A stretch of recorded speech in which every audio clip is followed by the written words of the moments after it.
अलबेले किस्सों की दास्तां के सिलसिले शुरू हुए, बनके कहानियां कहानियां।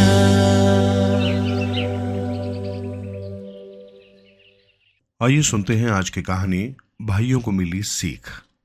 एक समय की बात है, एक गांव में दो भाई अपने अपने परिवार के साथ रहते थे। बड़ा भाई बहुत चालाक था। उसने धोखे से छोटे भाई का हिस्सा भी हड़प लिया था।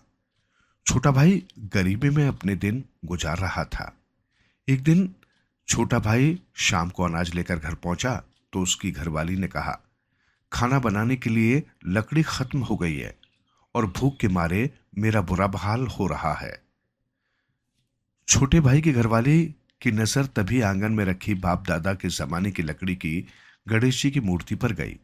उसे देखते ही उसके मन में एक बात आई और वो अंदर कमरे से कुल्हाड़ी लेकर आई। अपने पति से बोली, भूख के कारण मेरा बुरा हाल हो रहा है और लकड़ियों के बिना खाना तो बनेगा नहीं। भूख से तड़प तड़प कर मैं मरना नहीं चाहती। तुम तुरंत इस मूर्ति के टुकड़े टुकड़े करके लाओ।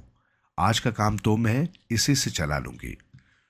छोटा भाई अपनी घरवाली की बात सुन उसे समझाने लगा, कैसी बात करती है तू? तू कहीं पागल तो नहीं हो गई? लगता है भूख के मारे तेरी अकल भी मारी गई है। यह हमारे इष्ट देवता की मूर्ति है और उस पर भी यह हमारे बाप दादाओं के जमाने की निशानी है। घरवाली का भूख के मारे उसका बुरा हाल हो गया था। उसने पति से गुस्से में कहा, तुम अभी तुरंत इस मूर्ति के टुकड़े करते हो या नहीं, वरना मैं कुएं में कूदकर अपनी जान दे दूंगी। छोटे भाई को हार कर अपनी घरवाली की बात माननी पड़ी। वो मूर्ति के टुकड़े करने के लिए कुल्हाड़ी लेकर मूर्ति के पास पहुंचा। उसने गणेश जी की मूर्ति के पास जा कुल्हाड़ी को एक तरफ रख दिया, फिर हाथ जोड़कर बोला, भगवान, मैं बड़ी मजबूरी में आया हूं, मुझे माफ कर देना। मेरी घरवाली का भूख से बुरा हाल है। ये बोलकर छोटा भाई जैसे ही कुल्हाड़ी उठाकर मूर्ति के टुकड़े करने को हुआ कि तभी मूर्ति से आवाज आई, रुक जा रुक जा, अरे रुक तो सही, तू कैसा आदमी है? मेरी पूजा करने की जगह तू मुझे जलाने चला है। तू जरा मेरी बात तो सुन ले। आज से तुम दोनों को भूखा नहीं रहना पड़ेगा। अब जब भी तुम्हें भूख लगे तो मेरे पेट पर हाथ फेरना, तुम्हें खाना मिल जाएगा। छोटा भाई गणेश जी की बात सुनकर उनके पैरों में झुक गया और माफी मांगने लगा।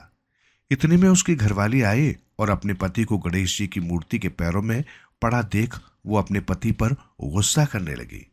उसके पति ने उसे सारी बात बताई। ये सुन वो गुस्से से पैर पटकती हुई मूर्ति के पेट पर हाथ फेरने लगी।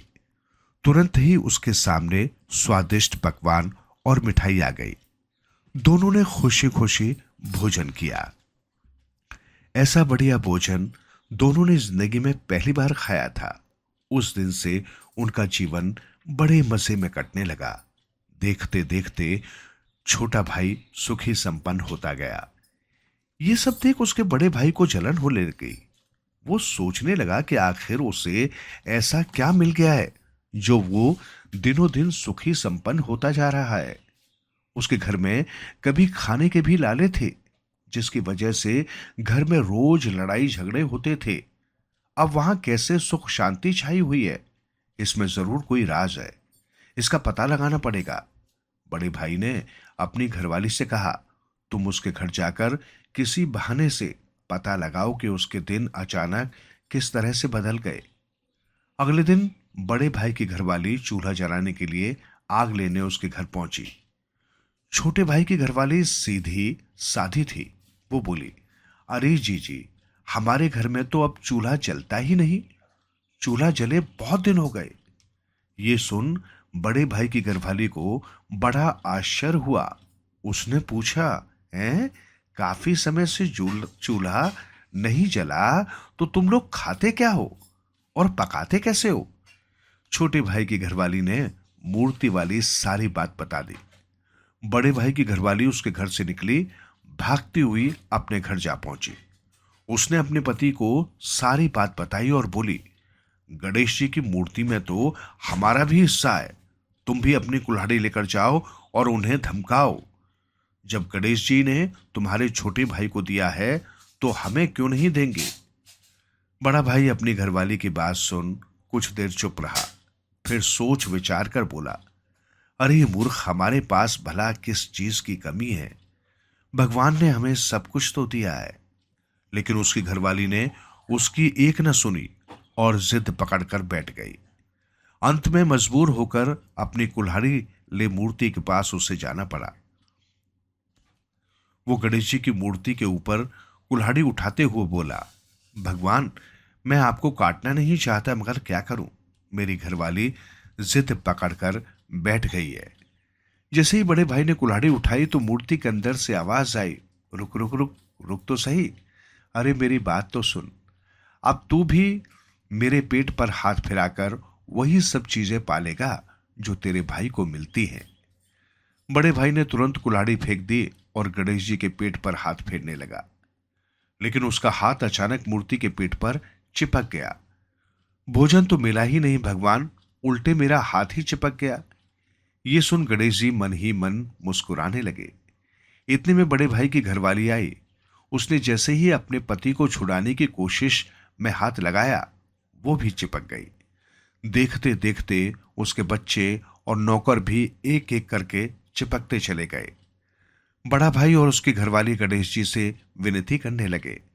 तब गणेश जी बोले, मैं तुम्हें एक शर्त पर छोड़ सकता हूं।